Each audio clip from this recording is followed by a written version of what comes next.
Welcome to Sri Narayana Guru College, Coimbatore. The college is affiliated to Bharathiar University. It offers UG, PG, MPhil and PhD program in arts, science and social studies. The Department of Biochemistry organized two-day national level webinar on recent trends in biological sciences on 21st and 22nd May 2020. Day 2, Session 3, forenoon at 11 am. Topic: Food grade protein nanoparticles for drug delivery applications. The resource person of the day, Dr. M. Vibin, Assistant Professor, Department of Biochemistry, St. Albert's College, Ernakulam, Kochi, the state of Kerala.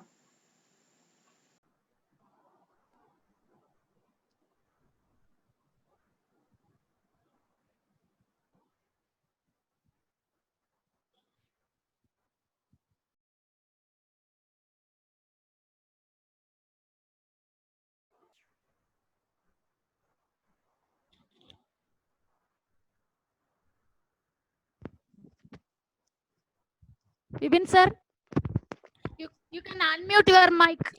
Unmute. Hello, Radhi. Tell me, ma'am. Hello. You can unmute your mic, sir. Vibin sir. Can't able to hear. Am I Hello. audible? Yes, Hello? yes. Yeah. Yes. Okay, fine.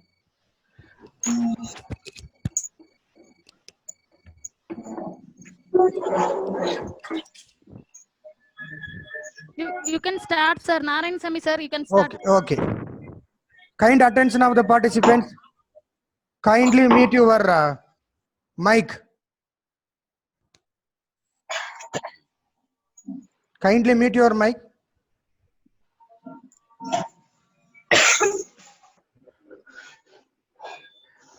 Due to some technical reason, the session has been delayed 15 minutes. So sorry for that. Today, this is the second day of the webinar, national webinar on recent trends in biological sciences. This is the session, third session we have started. So good morning to everyone. Dear participants, kindly mute your mic.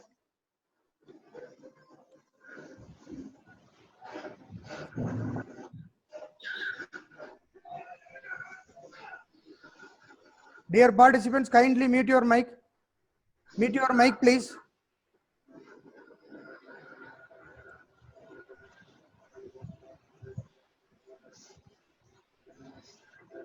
So welcome to Sri Narayana Guru College, Coimbatore, Tamil Nadu.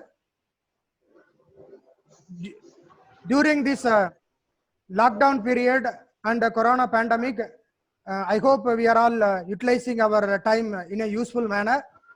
So in connection with that, we have arranged this two-day national webinar. So I welcome all of you, all the participants.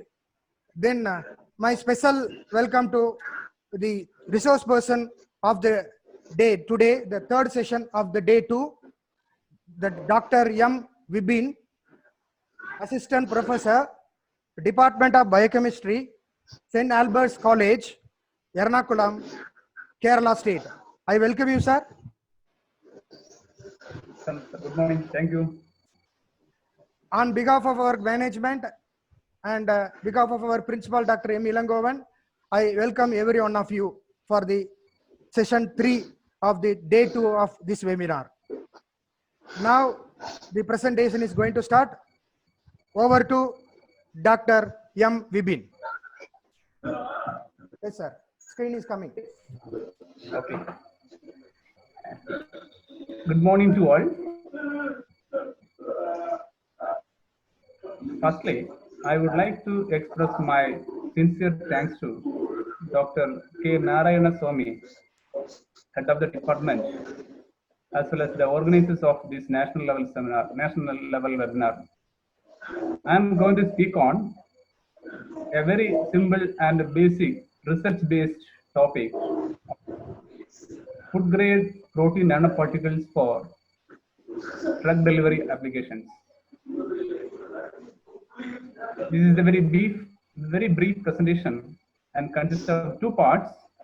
The first part describes about the basic introduction about nanoparticles, nanotechnology, and protein nanoparticles, and some polymeric nanoparticles, as well as basic few drugs.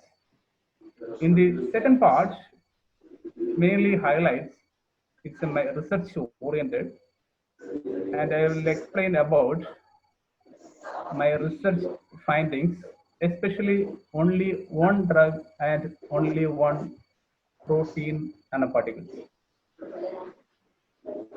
As an introduction, as we all know, this is a nanotechnology.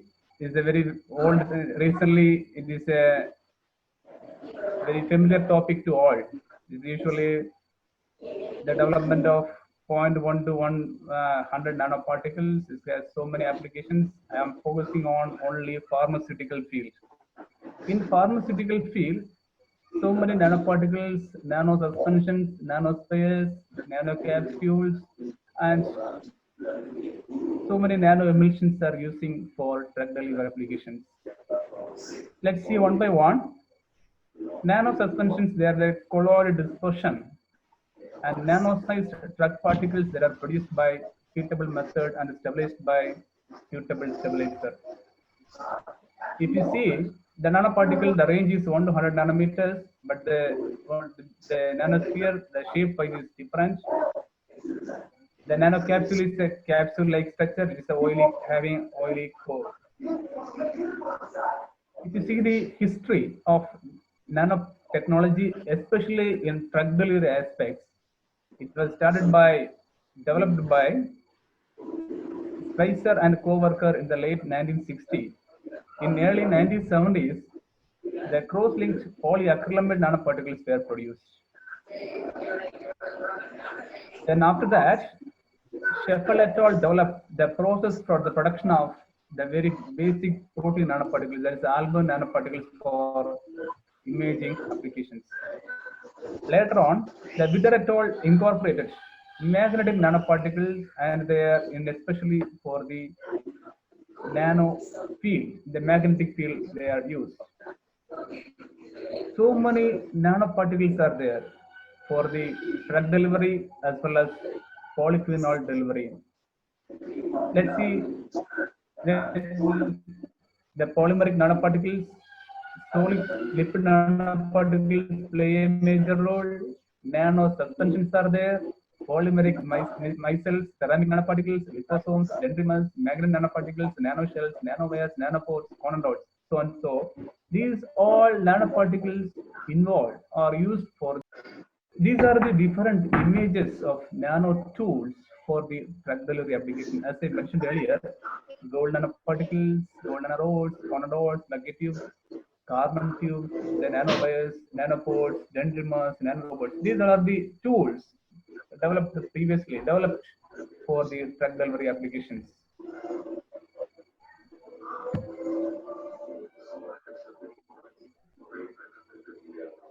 So, why we are using these nano devices for the drug delivery application? As we all know, the major importance is easily nano devices are very easily enter into the cells, so it's very small enough to enter the cells.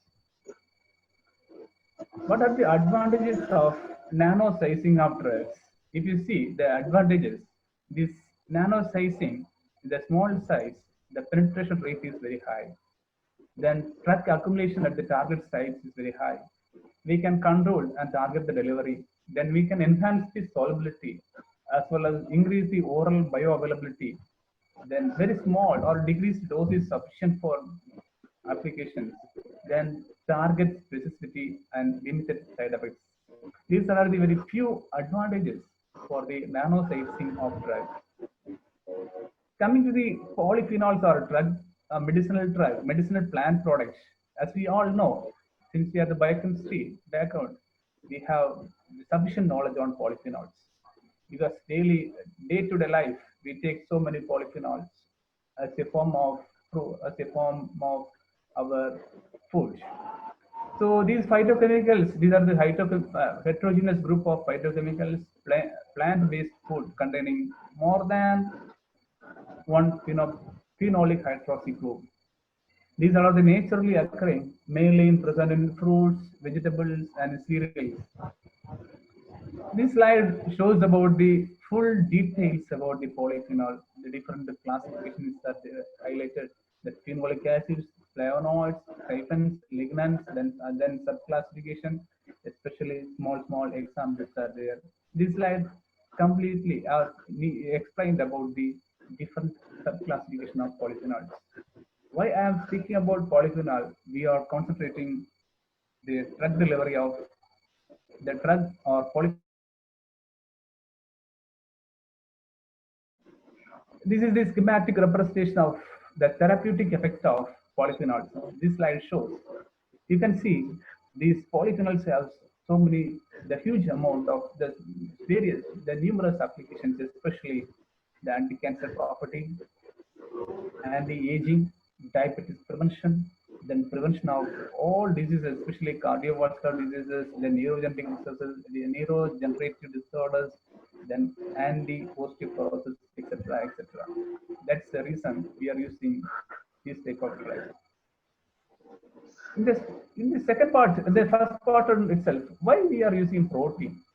Because suppose we use some other metal nanoparticles or other nanoparticles, so many disadvantages are there. If you use protein nanoparticle, this is an edible one, it's a biodegradable carrier, then this antigenic and metabolizable. Covalent attachment of drug and ligand is very easy. Then we can also control delivery. That's why the recent research focus on our food grade protein nanoparticles. So many food grade protein nanoparticles are there. You can see the albumin is the protein nanoparticle. You can prepare the nanoparticle from albumin, gelatin, elastin, zein protein is from corn, then milk protein, the casein, lactoferrin, lactoglobulin. These are the different examples of the protein nanoparticles. You can prepare the nanoparticles from these proteins. These are the edible, right? The food grade proteins. So now I am going to move to the second part of my presentation. Here I am going to focus on one drug or one polyphenol and one protein based delivery. This is my research oriented part. So here I used the green tea. I isolated from the one protein, polyphenol from green tea. As we all know, why you should drink green tea? So many reasons are there. It is an antioxidant. Day-to-day life, we take 2 cups or 3 cups or 4 cups green tea for so many applications because it has so many medicinal properties. See, it is a very excellent antioxidant. It preserves and builds our bones strongly. It boosts your immunity. Then it rehydrates you better than water. It helps to protect your liver. It boosts your brain. It reduces stress. Then it prolongs your life. So many reasons why we drink green tea. Why I am focusing green tea is I'm going to tell about or discuss about deliver the one polyphenol from green tea. So this is the green tea polyphenol EGCG. The name is EGCG. So you can pronounce like that. Epigallocatechin 3-gallate. It's a polyphenol. It's a very important polyphenol present in green tea. It has so many applications. The benefits is already reported. The helps for the cardiovascular diseases and cancer, as well as obesity. Obesity is very, very important. That's why we drink green tea. It modulates physiological and molecular pathways involving the energy metabolism and adiposity. Coming to the structure of green tea, the chemistry people, they know the exact the structure of this EGCG. This is the structure already I copied from there. This is the image. We isolated the green tea polyphenols, that's the EGCG, from the green tea. So people use this green tea for reduce obesity. This is an important application.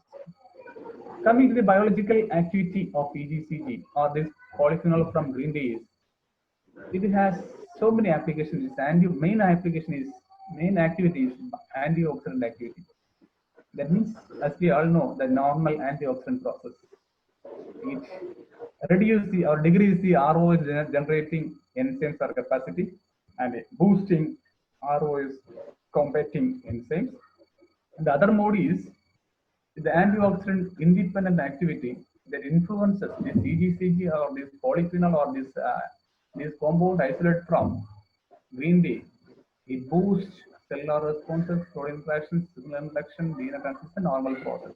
The other activity is the pro-oxidant activity to produce other pathway. So these are the biological activity, the general biological activity of green tea in cells.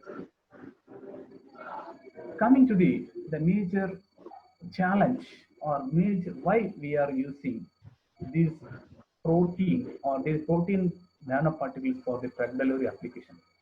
Even though this green tea or EGCG has numerous applications, but the challenge is this EGCG has very poor chemical stability.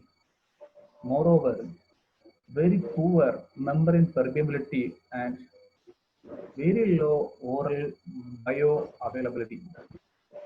These are the challenges. Suppose if you expose this green tea in the room temperature, the room environmental factors itself affects the stability. That's a major challenge. That is the reason we take the huge volume of green tea. How we overcome these challenges? That's our objective. That's why we develop the effective delivery system for EGCG using food grade protein or biopolymers. Then we investigate the feasibility of the encapsulation address the delivery challenges of this EGCG, that is a polyphenol from green tea, right? Then we incorporate this encapsulated polyphenol with some food formulations that help shrinks, etc. Then the release pattern and so on, the permeability, so other challenges we have studied. So I am focusing only one polyphenol and only one protein, food grade protein, nanoparticle. So here the food grade protein is zein. This is the water insoluble corn protein. It is used for the preparation of nanoparticle with the green tea. So this is the method we use. That is basically very basic separation method, the phase separation method we use. Vitamin C used for the prevent the degradation. Then so these are the steps we added. Factorial, in chemistry, factorial design, the optimized by these factors are designed by factorial design. Then separated by ultracentrifugation, lyophilized, then particle size, and then other characterized by different methods. Then encapsulation, loading efficiency, and everything is studied using HPLC. These are the methods what we used for this specific zein and EGCG delivery. Then schematic illustration. This is the schematic illustration of preparation of zein nanoparticle. Here, this is the this is the zein before nanoparticle or nano formulation. The zein nanoparticle, this is in alcoholic solution. Then EGCG we mixed. For that we got this type of solution. The TEM image shows the size is very below, around 200 to 240 nanometer. This is the nanoparticle from isolate from or synthesized from this zein protein. This is the zein plus EGCG. We got zein EGCG nanoparticles. Then after that, the stability were studied in different fluids because we take drug, it's the oral drug, right? So it goes to the simulated gastric fluid, then simulated intestinal fluid. So different pH. The simulated gastric fluid is pH is 1.2. Then if you see the simulated intestinal fluid is around 7.2. So we should study systematically we should study the stability of these nanoparticles. So we studied the nanoparticle stability in SDF and SAF is a normal procedure using HPLC. Then after that, the release pattern were studied in different the commercially available drink as well as this SDF and SAF. Yes, SDF is a simulated gastric fluid, SAF is simulated intestinal fluid. So after that, the second challenge is the permeability factor. Permeability is very EDCG itself is very low permeable, right? That's why the permeability, where after this nanoparticles, we studied the permeability, any changes is there by Kakoto cells. Then the permeability coefficients are created by this formula. So moving to the results part, this is the factorial design explained. This is surface flow effect. We decided the concentration of the ratio, the AGCG ratio, how much we need to take, then phase volume alcohol, how much we need to take, then aqueous over phase, then this all designed by this factorial plot. This a surface plot shows how much percentage is okay. From this table, we got the characterization data.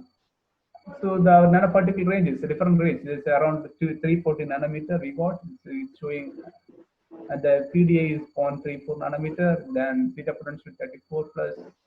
Then encapsulation efficiency. This is the very noticeable one. The encapsulation efficiency is more than 80. That means that much encapsulation efficiency is there of this Zine-EDCG combination. Then after that, we studied the stability of this EDCG in different nanoparticles in different sector, especially the EDCG alone, then EDCG vitamin C, then EDCG in the nanoparticles, then in different time intervals we studied. Then it shows even after 24 hours, it is stable. In more than 60 or 70% is stable in SDF and SDF fluid. Then we move to the in vitro release profile. This is the normal procedure. Here, interestingly, we use the both fluid, SIF and SDF we use, but the commercially available raspberry lemonade drink also we use. So this is the blue indicates the release pattern of SIF, release pattern in SIF. This is the second one is the SDF. This is the raspberry lemonade drink. That indicates it releases very systematically, very slow release pattern. When the pH increases, this release little high increasing. This is the release pattern. Then this is the another table. This also shows the sequential release. The raspberry, then SDF, then SCF. That means when the nanoparticle reach the SAF, that means intestinal tract, the pH is 1.1, 7.2, around 7.2. There, the release pattern is very high. Before that, release very slowly. That means that much drug can absorb our body. Then the permeability also we studied systematically of these nanoparticles. This is absorption of Kakoto cells, it's a monolayer. So here also you can see Zine-EDCG, the permeability rate is very high. It's compared to this nanoparticle itself. This is the graph systematically shows the difference. This is the blue, the thick blue, dark blue is just EDCG. The light blue, that is the nanoparticle. You can see the huge difference is there. That means that much permeability we achieved after nano encapsulation. Okay, that's the important thing. Then internalization efficiency also studied. There's a confocal image that shows the internalization is stained by neutral red. This is the nanoparticle. This is the free NR. So here the internalization efficiency. See the difference. Internalization efficiency is very high after becoming nanoparticles. Let's summary of this part. This part is the optimal parameters. There is different parameters we described. The encapsulation efficiency is very high. Size is 300 nanometer. It has very high stability. Then sequential release pattern you obtain. The release is observed in SIF is very fast. After that, it is released gradually. Then, especially in the commercial trim, the release pattern is very low. That means it's released very slowly. There was a very minimal release of EGC from the nanoparticle raspberry compared to and sustained in SGF and SAF fluids. Then permeability, in very high permeability of the nanoparticle in SARS-CoV-2 cells. So coming to the conclusion, many novel platforms are available, drug delivery available for polyphenol. But this delivery platform, this protein-based delivery platform is very recent research shows this is a very good one, and we can develop stable and orally bioavailable EGC formulation for we can incorporate this formulation into our all nutritional products. So this is the patent. It's already filed data. So these are the references. Then the acknowledgement. Then so this is my thanks to my principal and the college, the chairman, St. Albert College. Then the funding agency from USA, as well as I did this part of this type of work as a form of Raman Fellowship at the US. Under the guidance of Dr. Om Perumal, that is a professor and the head of the South Dakota State University, the financial support from UGC.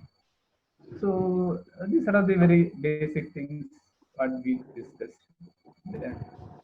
If you have any doubts, please you can feel free to ask me. Thank you, sir. Yeah.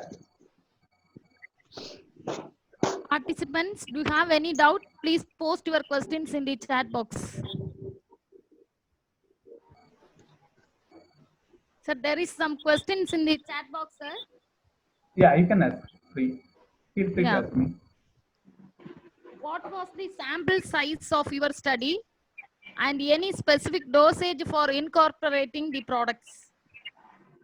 Yeah, that we need to standardize the concentration and the volume and everything. We need to standardize the different parameters there. Then that I will present in the next session, not today. The next time I will present those parameters.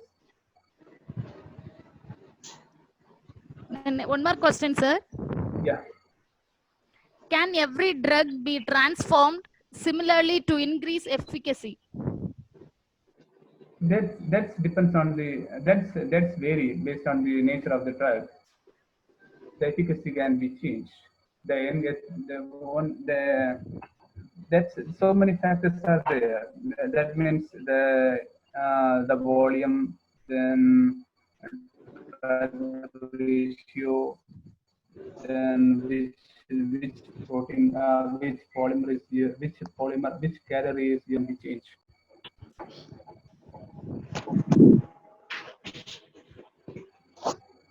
Can I audible, please? Hello? Yes, sir. Yes, sir. Yeah. Sir, then one more question, sir. Yes. Hello?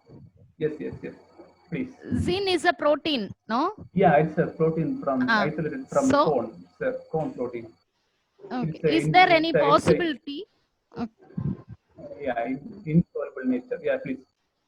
Is there any possibility that zine may be degraded by the protease in our body? Someone asked this question. Yeah, that's our motto, no? We have so many enzymes in our digestive system. So these enzymes, all enzymes play a major role, especially our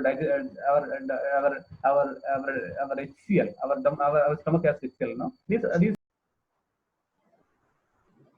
Any questions, Dr. Radhi? No, sir. You can proceed, sir. No, sir. Okay. for the kind attention of the participants.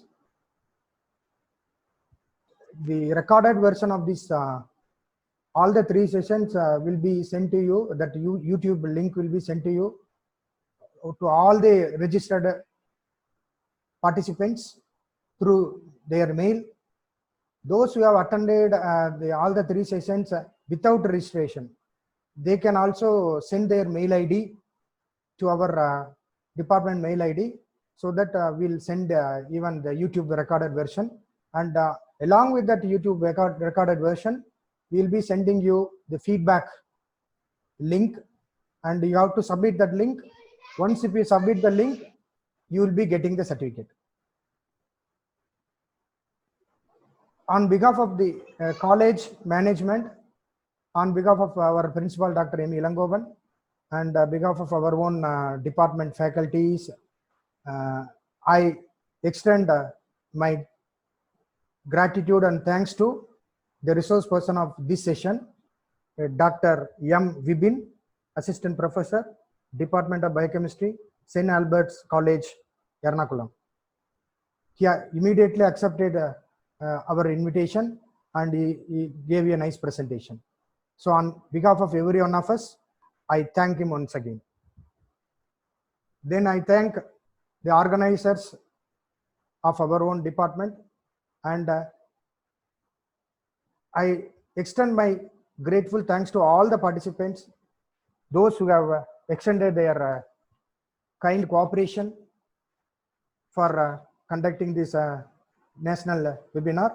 I express my sincere thanks to all the participants who extended their cooperation and support for this webinar. Thank you, one and all. Thank you very much.